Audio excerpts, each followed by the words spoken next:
Good morning everyone. आज अपन physical geography में प्रथम अध्याय जिसकी इसकी definition, study field and development के बारे में अध्ययन करेंगे। अपन देखेंगे कि फिजिकल ज्योग्राफी है क्या। मानव भूगोल और भौतिक भूगोल दो पार्ट हैं और भूगोल पहले प्राचीन काल में भूगोल विषय के नाम से ही जाना जाता था, परंतु आगे जाकर के फिजिकल ज्योग्राफी और ह्यूमन ज्योग्राफी दो पार्ट हो गए और फिजिकल ज्योग्राफी के अंतर्गत इसका अध्ययन आवश्यक हो गया। बीए पार्ट प्रथम में सिलेबस में प्रथम अध्याय में इसको अध्ययन करना आवश्यक है। इसकी परिभाषा के संदर्भ में देखते हैं कि दो प्रमुख शाखाओं में से एक इसका अध्ययन करना केंद्र को प्रदर्शित करता है। भौतिक पर्यावरण का अध्ययन ही भौतिक भूगोल है, जो कि ग्लोब के धरातलीय उच्चावचय, सागर, महासागर, वायु के विवरणों का अध्ययन करता है। भौतिक भूगोल को विभिन्न भू विज्ञानों या प्रकृति के या मौसम, जलवायु, समुद्र विज्ञान, भूगर्भ शास्त्र, मृदा विज्ञान, वनस्पति विज्ञान, भूआकृति का समूहन की मात्रा समझा जाता है। भूभौतिक के सामान्य रूप से भू विज्ञान का अध्ययन व समन्वय है, जो कि मनुष्य के पर्यावरण पर सामान्य प्रभाव डालता है। स्वयं में स्पष्ट शाखा न होकर के भूगोल भू विज्ञान के आधार पर सिद्धांतों का, जिनका चयन भूतल पर स्थानिक रूप से परिवर्तनशील पर्यावरण और प्रभावों की व्याख्या के लिए किया गया है, इसका समन्वय है। ज्ञातव्य है कि वर्तमान समय में भौतिक भूगोल अन्य भौतिक भूगोलों से विषयों का समन्वय है और समूह की मात्रा ही नहीं वर्ण है। एक भौतिक भूगोल मानव के पारस्परिक क्रियाओं के प्रतिरूपों का भी अध्ययन करता है।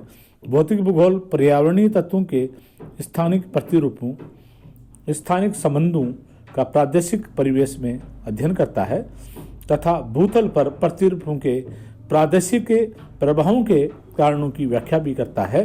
साथ ही साथ तथा समय परिवेश में पर्यावरण तत्वों के परिवर्तन, व्याख्या तथा उनके कारणों का अध्ययन करता है। भौतिक भूगोल अध्ययन का मूल केंद्र पृथ्वी पर स्थित जीवमंडल है, जो वायु तथा जल का आवरण है। इसमें वनस्पति एवं प्राणी जगत का संभव मिश्रण हो पाता है। अतः भौतिक भूगोल के अंतर्गत हम उन सामाजिक तत्वों व कारकों का अध्ययन करते हैं जो जीवन मंडल के जीवों के सुयोग वास्य क्षेत्र प्रदान करते हैं। जीवन मंडल की गुणवत्ता में द्वारा निर्धारित होती है। ये गुणवत्ता पृथ्वी के अंतर्गत तथा बाहरी जात कारकों, बलों तथा ऊर्जा द्वारा निर्धारित होती है। पृथ्वी की ठोस जीवन मंडल के लिए आवास या वास्य क्षेत्र प्रदान करती है।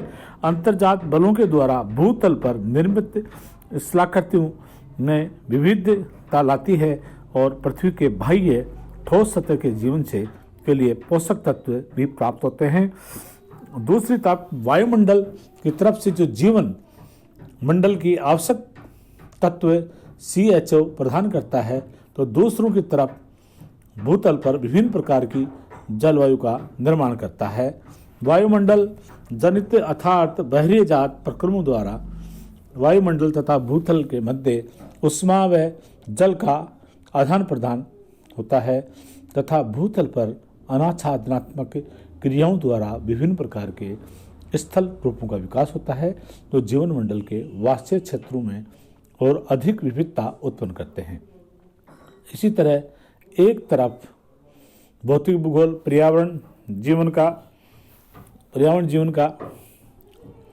जीवन मंडल में वनस्पति तथा प्राणी जगत में जीव रूपों को प्रभावित तथा नियंत्रित करता है, तो दूसरी तरफ मानव भी अपने क्रियाकलापों द्वारा इन भौतिक पर्यावरण में परिवर्तन एवं परिमार्जन प्रस्तुत करता है। पिछले दशकों में भौतिक भूगोल भू के क्लेवर विषय वस्तु तथा अध्ययन प्रणाली में निम्नलिखित कारणों में आमूलचूल परिवर्तन हुए हैं। इसमें पहला परिवर्तन है भौतिक भूगोल को मानव कल्याण मानव कल्याण हेतु अधिकाधिक सार्थक बनाने की चाह एवं मानव भूगोल को इससे अधिकाधिक संबंधित कर भूगोल के स्वरूप को संवारने का प्रयास किया गया। दूसरा है प्राकृतिक प्रकोप के प्रति अधिकाधिक सुझाव मानव द्वारा भौतिक पर्यावरण में परिवर्तन के कुप्रभाव व उनसे जनित पर्यावरणीय समस्याओं का मूल्यांकन व निराकरण पर ध्यान दिया गया। तीसरा देखते हैं कि प्रक्रमों की क्रियाविधि मापन गणितीय विश्लेषण पर विशेष बल दिया गया और भौतिक भूगोल में कुछ विशेष पहलुओं या पारिस्थितिकी जल विज्ञान प्लेट विवर्तनिकी आदि के अध्ययन की ओर अधिक झुकाव है।